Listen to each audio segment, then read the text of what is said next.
होना चाहिए इसका। तिरंगे का चलो सर, तिरंगे का अपमान कर रहे हो आप, तिरंगे का अपमान हो रहा है यहाँ पे, देखो तिरंगे का अपमान नहीं होना चाहिए। पत्रकार बंधुओं का स्वागत है। जैसा पुलिस का पहरा देख सकते हो, तो इसलिए ये प्रेस कॉन्फ्रेंस हमको हॉस्पिटल में करनी पड़ रही है। आमरण अनशन का आज 8वां दिन है।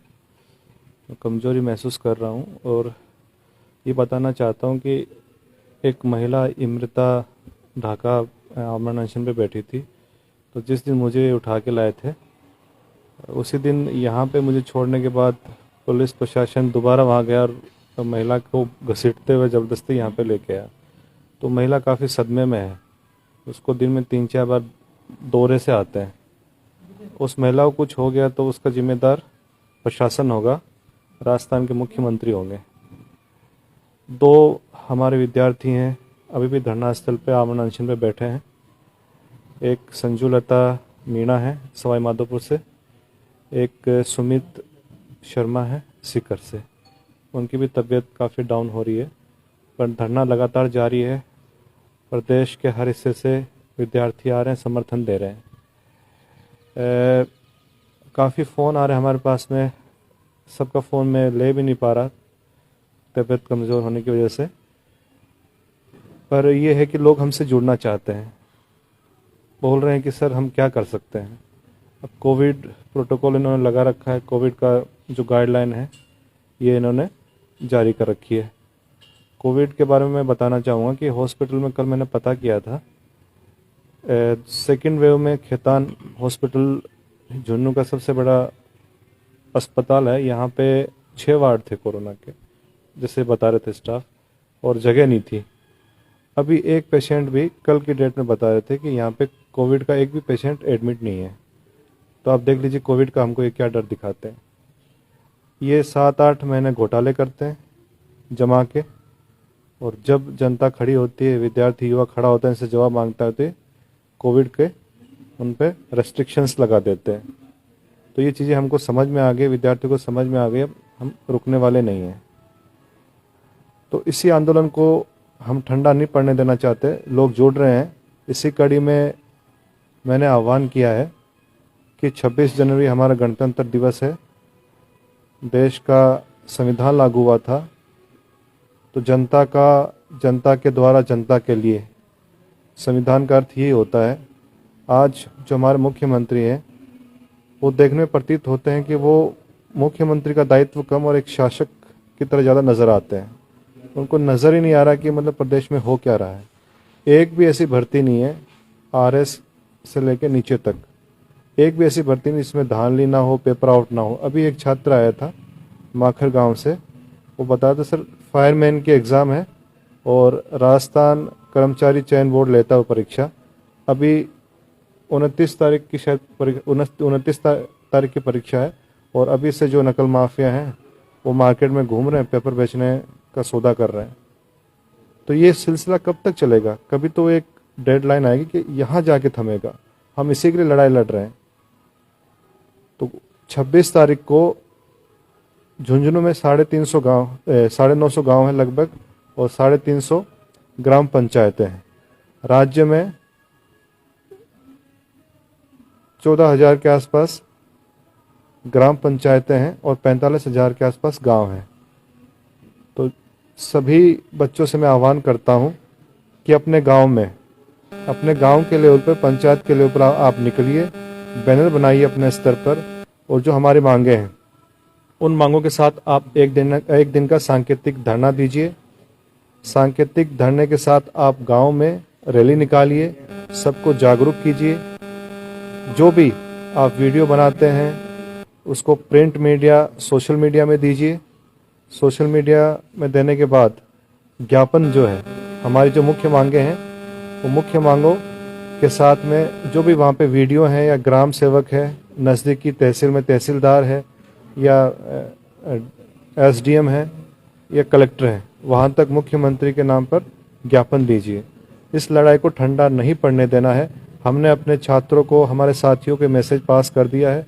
अब मीडिया के द्वारा मैं चाहता हूं कि ये लोगों के पास ये बात पहुंचे। लगातार आंदोलन जारी, मैं ये अनशन नहीं तोड़ रहा, मेरा अनशन लगातार जारी है। प्रशासन का एक भी आदमी, जब से मुझे गांव से उठा के लाए हैं, एक भी आदमी प्रशासन का यहाँ पर मेरे सूद-बूद लेने नहीं आया है। तो आप इनकी संवेदनशीलता आप देख सकते हैं।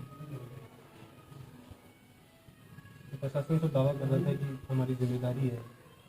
प्रशासन की जिम्मेदारी तो जो हम मांगे मान रहे हैं वो भी है, वो जिम्मेदारी क्यों नहीं निभा रहा? मेरी जिम्मेदारी प्रशासन छोड़ दे, वो जिम्मेदारी निभाए। ये भी नहीं निभा रहा, वो भी नहीं निभा रहा।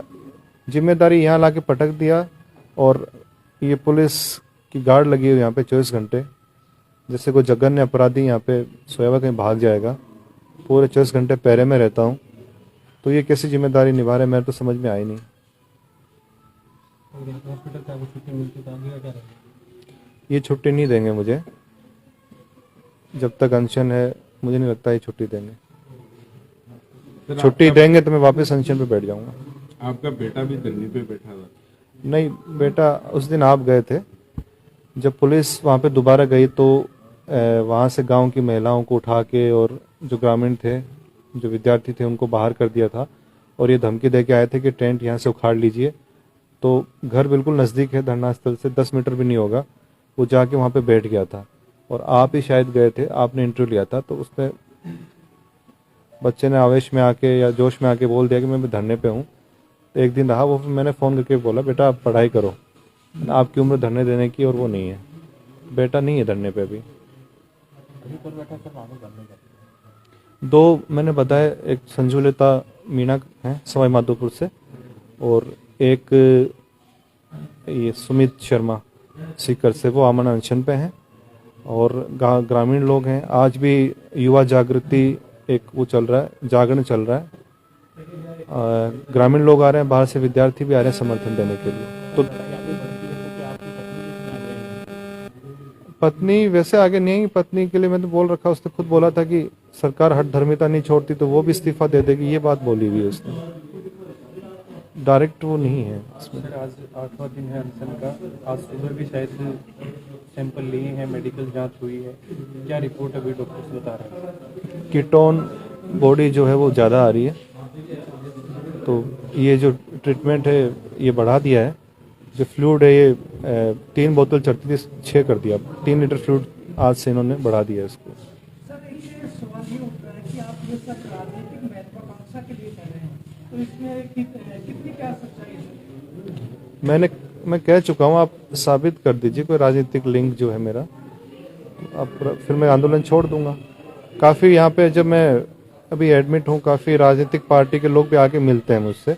इसका मुझसे मेरा कोई कंट्रोल नहीं है, कोई भी आके मिल सकता है। मैं तो बोलूँगा मुख्यमंत्री जी भी यहाँ पे आके मिलेंगे, मैं मना करने वाला नहीं हूँ उनसे। पर इसका मतलब ये नहीं कि मेरा कोई ताल्लुक है किसी राजनीतिक पार्टी से। कई छात्र संगठनों ने आपके साथ 1 तारीख का टाइम दिया उन्होंने। हाँ, वो छात्र संगठनों ने अपने स्तर पे तारीख दी, वो हमारे लेवल से डिक्लेयर डेट नहीं है। वो छात्र संगठन ने बोला है कि यदि ऐसा नहीं होता है तो हम 1 तारीख से आंदोलन शुरू करेंगे। ये हमारी तरफ से दी गई डेट नहीं है, वो छात्र संगठनों की तरफ से दी गई डेट। सर अनशन स्थल पे जो सुमित शर्मा अनशन पे अभी हैं, उनका कहना यह था कि हमें अंदेशा है कि आंदोलन हाईजैक हो सकता है राजनीतिक पार्टियों का। मैं इसीलिए मैंने आज ट्वीट भी किया था कि ये युवाओं का आंदोलन है और बेरोजगारों का आंदोलन है। बेरोजगार की कोई पार्टी, कोई धर्म, जाति नहीं होती। वो किसी भी पार्टी को मानने वाला हो, किसी भी आइडियोलॉजी को मानने वाला हो, वो पीड़ित है आज के दिन। उसके साथ धोखा हो रहा है, उसकी मेहनत का है फल कोई बेईमान खा रहा है। तो उसी के लिए हम लोग ये लड़ाई लड़ रहे हैं। लड़ाई लंबी है, एक दिन में नहीं है सब कुछ होगा। पर यह है कि मुख्यमंत्री जी के बेटे को तो नौकरी लगना नहीं, वो तो 7 पीढ़ी बैठे बैठे खा सकते हैं। गरीब बच्चे हैं जो 2000, 5000, 10,000, 20,000 की नौकरी की तलाश कर रहे हैं, धोखा तो इनके साथ हो रहा है। भर्तियों में इतना भ्रष्टाचार है, क्या ये सब सरकार के इशारे पर है? सरकार के शामिल हुए बिना संभव ही नहीं है। आप सरकार की मंशा देख लीजिए ना। ये बताइए आप, नकल माफियाओं के खिलाफ कड़ा कानून होना चाहिए कि नहीं होना चाहिए? कड़ा कानून होगा तो उनमें दहशत होगी, दहशत होगी तो वो ये काम करने से डरेंगे। क्यों नहीं ला रहे कड़ा कानून? हमने 3-4 जो सुझाव दिए थे कि 10 साल से ऊपर सजा होनी चाहिए, नॉन वेलेबल ऑफेंस की श्रेणी में इसको लाना चाहिए, चल अचल संपत्ति जब्त कर ली जाए उनकी, और भी जो है संस्थानें जो इन्वॉल्व होती हैं उन पर भी कड़ी कार्रवाई हो। ये सब कुछ हमने मांग करी है। पर एक नकल माफिया है, नकल करवाता है किसी परीक्षा में, आप देखोगे वो 5-7 महीने बाद में जेल से छूट के फिर दूसरी परीक्षा में इन्वॉल्व हो जाता है। तो सरकार ये क्यों नहीं कर रही है? आप सरकार से सवाल कीजिए ना, क्यों नहीं? आखिर उनका क्या जा रहा है? ये तो जनता की भलाई के लिए, आम पब्लिक की भलाई के लिए, क्यों नहीं कर रहे? साथ में जो कमेटी हमने बताई थी, भाई हर परीक्षा की बात कर रहे हैं हम, कोई पर्टिकुलर रिट की एसआई की बात नहीं, वो तो हो चुकी, आगे भी परीक्षा आएंगी, उनमें धांधलियां ना हो, तो उसमें कैसे स्थायी सुधार हो? उस स्थायी सुधार के लिए कमेटी बने। सरकार क्यों नहीं कमेटी बना रही? जो ये 4 परीक्षा हुई जिनकी हम डिमांड कर रहे हैं सीबीआई इंक्वायरी की, क्यों सीबीआई इंक्वायरी नहीं करवा रही? सीबीआई इंक्वायरी करने से जो दोषी हैं वो फंसेंगे, लंबे जेल में जाएंगे। राजस्थान में एक दहशत रही काफ़ी समय तक, ये डर रहेगा, लोग करने से डरेंगे ऐसा काम। पर अब बच्चे जैसे बोलते हैं कि अब क्यों नहीं करवा रहे, बोल रहे हैं कि खुद शामिल है। जिसको कराना है सीबीआई इंक्वायरी इनिशिएट, जिसको ऑर्डर देना है सीबीआई इंक्वायरी का, वो कह रहे हैं कि खुद ही उसमें शायद लग रहा है कि उसमें इन्वॉल्व है, इसलिए वो डर रहे हैं सीबीआई इंक्वायरी होगी तो कहीं वो खुद ना फंस जाए, ऐसा डर है उनके। सब बच्चे ऐसा बोल रहे हैं, युवा।